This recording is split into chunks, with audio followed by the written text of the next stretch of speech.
यदि ब्रेस्ट में lump detect हुआ है तो अब हम कैसे डिफरेंशिएट करेंगे कि वेदर ये लंप कैंसरस है या नॉन कैंसरस है, और अगर ये लंप है तो इसके क्या क्या डिफरेंट ट्रीटमेंट ऑप्शंस हैं, इसके बारे में आज मैं आपको थोड़ी जानकारी दूंगा। तो सबसे पहले तो ये है कि ब्रेस्ट में अगर लंप डिटेक्ट होता है तो उसको सबसे इम्पॉर्टेंट तरीका जो आप लोगों को सीखना भी चाहिए वो है ब्रेस्ट का सेल्फ एग्जामिनेशन।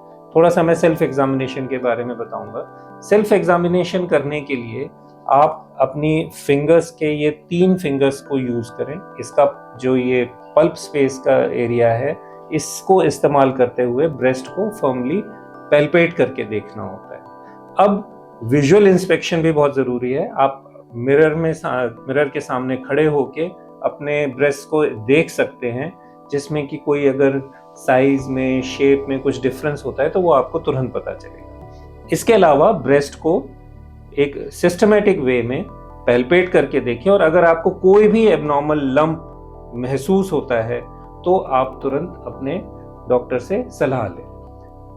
एग्जामिनेशन जब हम सर्जन्स करते हैं तो कुछ पॉइंट्स होते हैं जिनसे डिफरेंशिएट कर सकते हैं थोड़े बहुत तरीके से कि ये वेदर हम नॉन कैंसरस लंप से डील कर रहे हैं या कैंसरस लंप से। जैसे कि उसकी कंसिस्टेंसी कैसी है, वो लंप की फील कैसी है, वेदर उसके साथ पेन हो रहा है या नहीं। क्योंकि ज्यादातर हम देखें तो कैंसर वाले जो लंप होते हैं वो बहुत हार्ड होते हैं, फिक्स्ड भी हो सकते हैं, ज्यादातर पेनलेस होते हैं वो लंप्स, और उसके साथ वो स्किन में चेंजेस पैदा करते हैं, निपल्स को भी रिट्रैक्ट करते हैं।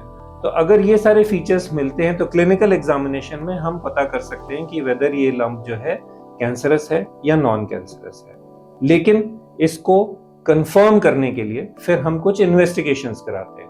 जो इन्वेस्टिगेशंस होते हैं ब्रेस्ट के, वो ब्रॉडली हम देखें तो मैमोग्राफी होती है, अल्ट्रासाउंड होता है, और फिर FNAC या ट्रू कट नीडल बायोप्सी होती है, जिससे कि कोई भी लंप का हम टिश्यू निकाल के उसको माइक्रोस्कोप के अंदर एग्जामिन करके पता कर सकते हैं कि वेदर ये एक नॉन कैंसरस लंप है या कैंसरस लंप। अब जिस भी तरीके का लंप आता है, मान लीजिए नॉन कैंसरस लंप आता है, कौन सी वैरायटी है उसमें, तो इस पे डिपेंड करेगा कि आपका ट्रीटमेंट जो है सर्जिकल रिमूवल है उस लंप का, या आपका जो ट्रीटमेंट है वो मेडिकल चलेगा।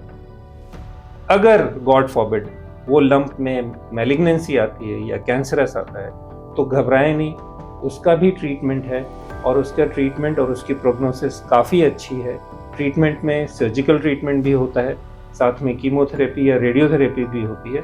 बट अगर हम ओवरऑल कैंसर के सिनेरियो को देखें तो ब्रेस्ट कैंसर के जो पेशेंट्स हैं उनका सर्वाइवल और उनका लॉन्ग टर्म सर्वाइवल दोनों ही काफ़ी अच्छा है, बशर्ते ये टाइमली डिटेक्ट हो और आप प्रॉपर उसका ट्रीटमेंट ले पाएं। Thank you so much.